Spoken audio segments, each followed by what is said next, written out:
Hello everyone, welcome to education rise. मैं हूं Vardaram, school lecturer.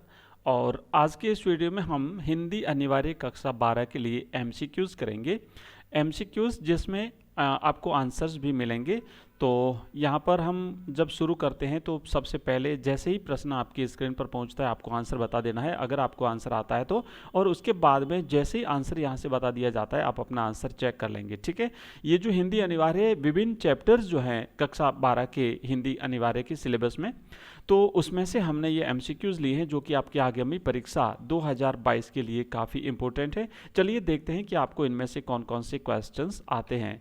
तो पहला प्रश्न है, ये मैं पहले ही बता दिया कि विभिन्न जो चैप्टर्स हैं उनमें से लिए गए हैं, किसी एक चैप्टर के नहीं है। आज हमने कंबाइन जो है वो एमसीक्यूज़ लिए हैं पूरे आपके हिंदी अनिवार्य के सिलेबस में से, अलग अलग चैप्टर्स में से लिए हैं। तो पहला प्रश्न है, भक्तिन पाठ से लिया गया है। आपको बताना है भक्तिन पाठ के आधार पर पंचायतों की क्या तस्वीर उभरती है। ऑप्शन एक है पंचायतें गूंगी, लाचार और अयोग्य हैं। ऑप्शन बी है वे सही न्याय नहीं कर पाती। ऑप्शन सी है वे दूध का दूध और पानी का पानी करती है। और ऑप्शन डी है वे अपने स्वार्थों को पूरा करती हैं।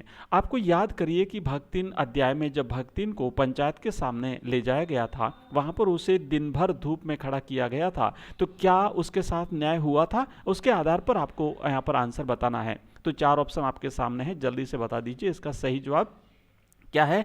यहां पर हम आगे बढ़ते हैं और देखते हैं कि इसका राइट जो आंसर है वो है ऑप्शन एक, पंचायतें गूंगी, लाचार और अयोग्य हैं। क्योंकि भक्तिन जो कि एक निर्दोष थी, उसे दोष उस पर जो है उसे उसे दोष देते हुए दिन भर उसे धूप में खड़ा किया गया था, उसे जो है दोषी माना गया था, जैसा कि उसके लड़के के साथ जो व्यवहार हुआ था उस मामले में। तो यहाँ पर इस बात से ये सिद्ध होता है कि पंचायतें गूंगी, लाचार और अयोग्य हैं। नेक्स्ट दूसरा प्रश्न, भक्तिन में कौन सा भाव प्रबल था? ऑप्शन एक वीरता का भाव, ऑप्शन बी है स्वाभिमान का भाव, ऑप्शन सी घृणा का भाव और ऑप्शन डी है ईर्ष्या का भाव। तो यहाँ पर इसका सही जवाब है ऑप्शन बी, स्वाभिमान का भाव प्रबल था। क्योंकि वो मेहनती थी, काम करती थी, किसी के आगे झुकना जो है उसे स्वीकार नहीं था। और जो है किसी भी परिस्थिति में वो जो है लोगों से डरती भी नहीं थी। तो उसका पति नहीं था घर में, और जहाँ तक फिर बाद में उसके जब उसकी बेटी भी विधवा हो गई तो दोनों माँ बेटी बड़े स्वाभिमान के साथ अपने कार्य में लगातार जो है वो लगी रहती है। तो इस बात से ये सिद्ध होता है कि उसमें स्वाभिमान का भाव जो है वो प्रबल था।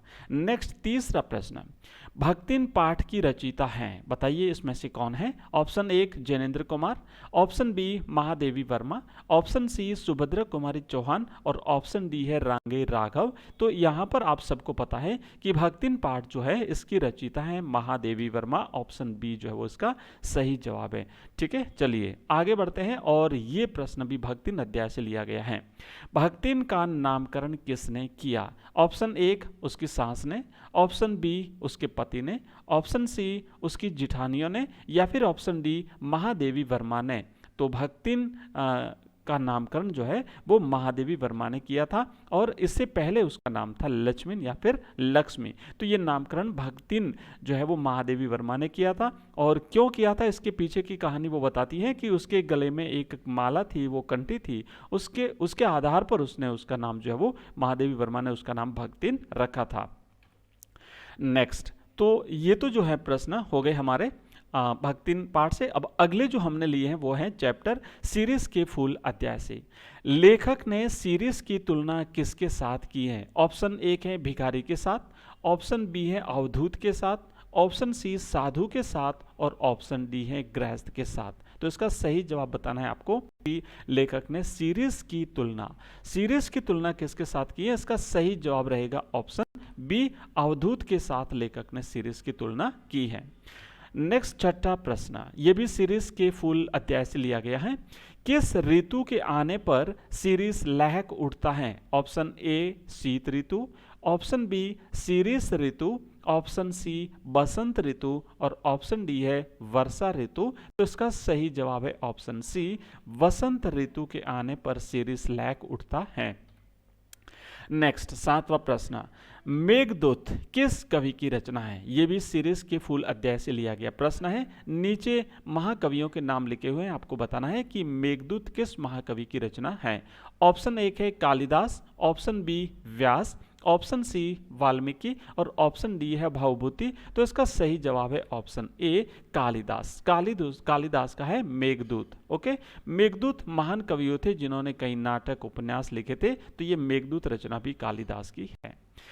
और अगला प्रश्न, ये भी सीरीज के फुल अध्याय से लिया गया है। प्रश्न है, सीरीज का वृक्ष कहां से अपना रस खींचता है? ऑप्शन ए पानी से, ऑप्शन बी मिट्टी से, ऑप्शन सी वायुमंडल से और ऑप्शन डी है खाद से। तो इसका सही जवाब रहेगा ऑप्शन सी वायुमंडल से। सीरीज अपना रस जो है वो खींचता है, क्योंकि इतनी भयंकर धूप और चिलचिलाती धूप में और भयंकर लू में भी जो है सीरीज का फूल लहकता हुआ रहता है, तो इससे सिद्ध होता है कि शायद वो अपना रस जो है वो वायुमंडल से ही खींचता है।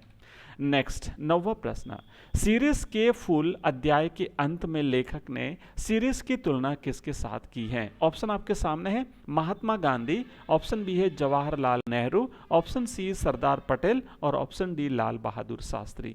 तो पता है आप सबको, अंतिम पंक्तियों में सीरीज के फुल अध्याय की अंतिम पंक्तियों में लेखक ने वहां पर महात्मा गांधी का जो है वो उद्धरण दिया था।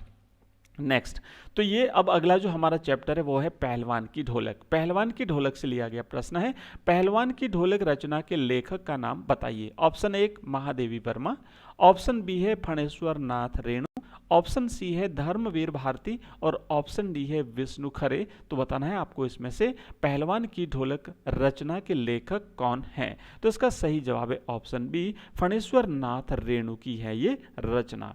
नेक्स्ट अगला प्रश्न, किसने लुट्टन का पालन पोषण किया? प्रश्न ऑप्शन ए है उसकी बुआ ने, ऑप्शन बी उसकी सास ने, ऑप्शन सी है उसकी मौसी ने और ऑप्शन डी है उसकी नानी ने। तो इसका सही आंसर रहेगा ऑप्शन बी उसकी सास ने, क्योंकि जब वो छोटा था तो वो अनाथ हो जाता है और उसके बाद में भाग्यशाली रहा कि उसकी शादी हो जाती है और वो उसके ससुराल में उसकी सास जो है वो उसका पालन पोषण करती है। वो वहीं पर बड़ा होता है और धीरे धीरे वहीं पर गाय चराते चराते पहलवान बन जाता है। नेक्स्ट, लुट्टन ने किस पहलवान को हराया था? ऑप्शन ए है सूरज सिंह, ऑप्शन बी चांद सिंह, ऑप्शन सी बादल सिंह और ऑप्शन डी मोहर सिंह। तो इसका सही जवाब रहेगा ऑप्शन बी चांद सिंह को हराया था लुट्टन ने उस मेले में। ओके, नेक्स्ट, सहर्ष स्वीकारा है कविता के कवि हैं। ये जो प्रश्न है लिया हुआ है सहर्ष स्वीकारा हैं और इसके कवि का नाम आपको बताना है। 4 ऑप्शन है आपके सामने। पहला है Gajakar Madhav Muktibodh, option B Gajanan Madhav Muktibodh, option C Girdhar Madhav Muktibodh और ऑप्शन डी है गजमुख माधव मुक्तिबोध। तो इसका सही जवाब रहेगा ऑप्शन बी गजानन माधव मुक्तिबोध सहर्ष स्वीकारा है कविता के जो है वो रचिता है कवि हैं। 14वां प्रश्न, कवि के अनुसार जो कुछ भी मेरा है वह तुम्हें क्या है? ऑप्शन 1 तुम्हारा है, ऑप्शन 2 पराया है, ऑप्शन सी प्यारा है या फिर ऑप्शन डी न्यारा है। तो यहाँ पर सहर्ष स्वीकारा है में कवि गजानन माधव मुक्तिबोध कहते हैं कि जो कुछ भी मेरा है वह तुम्हें प्यारा है, वह तुम्हें प्यारा है, वह तुम्हें प्यारा है। ऑप्शन सी इसका सही जवाब है। आगे बढ़ते हैं और 15वां प्रश्न, भीतर की सरिता सहर्ष स्वीकारा है कविता से लिया गया प्रश्न है। भीतर की सरिता से कवि का क्या तात्पर्य है?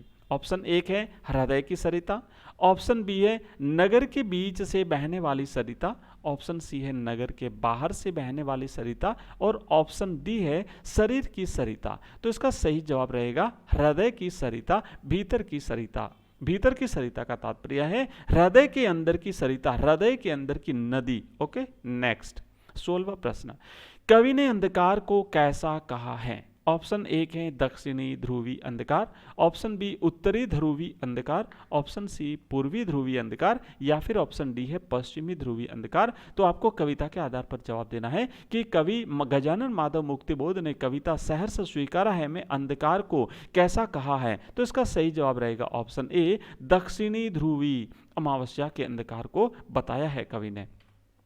17वां प्रश्न, ये भी सहर्ष स्वीकार है कविता से लिया गया है। इसमें सहर्ष स्वीकार है में गरीबी को माना गया है। क्या माना गया है गरीबी को? कष्टकारी, या फिर रंगीली, या फिर गर्बीली, या फिर श्राप। तो इसका सही जवाब रहेगा ऑप्शन सी। यहाँ इस कविता में गरीबी को गर्बीली माना है, और गर्बीली इसलिए क्योंकि कवि कहता है कि मुझे जो कुछ भी मेरे पास है, जो कुछ भी मुझे मिला है, वो अपने उस प्रियतम को संबोधित करते हुए, अनाम प्रियतम को संबोधित करते हुए कह रहा है कि वो तुझे प्यारा है, इसलिए मुझे भी वो प्यारा है। क्योंकि वो उसके प्रियतम को प्यारा है, इसलिए गरीबी भी उसे प्यारी है क्योंकि उसके प्रियतम को प्यारी है। नेक्स्ट, सहर्ष स्वीकार है कविता से एक और प्रश्न, और यहां पर है सहर्ष स्वीकार है का अर्थ क्या है? ऑप्शन ए खुशी खुशी स्वीकार करना, ऑप्शन बी दुख से स्वीकार करना, ऑप्शन सी स्वीकार न करना, या फिर ऑप्शन डी इनमें से कोई नहीं। तो इसका सही आंसर रहेगा ऑप्शन ए, खुशी खुशी स्वीकार करना सहर्ष स्वीकार है। ठीक है, एक और प्रश्न सहर्ष स्वीकार है से लिया है। यहां पर देखिए, पाताली अंधेरे की गुहाओं में, यहां गुहा शब्द का अर्थ क्या है बताना है। ऑप्शन एक घर, ऑप्शन बी गुफा, ऑप्शन सी पहाड़, और ऑप्शन डी है खेत। तो इसका सही जवाब रहेगा ऑप्शन बी गुफा। ठीक है, गुहा का मतलब है गुफा। तो धन्यवाद, यहां तक हमने किए सहर्ष स्वीकार है कविता से लिए गए प्रश्न, और दूसरी और 2-3 कविताओं से लिए गए प्रश्न। तो आज के हमारे इस वीडियो में हम यहीं तक करेंगे। कल फिर मिलते हैं 8 बजे एक नई लाइव क्लास में एक नए चैप्टर के साथ। तब तक के लिए आप सभी का बहुत बहुत धन्यवाद। Good night.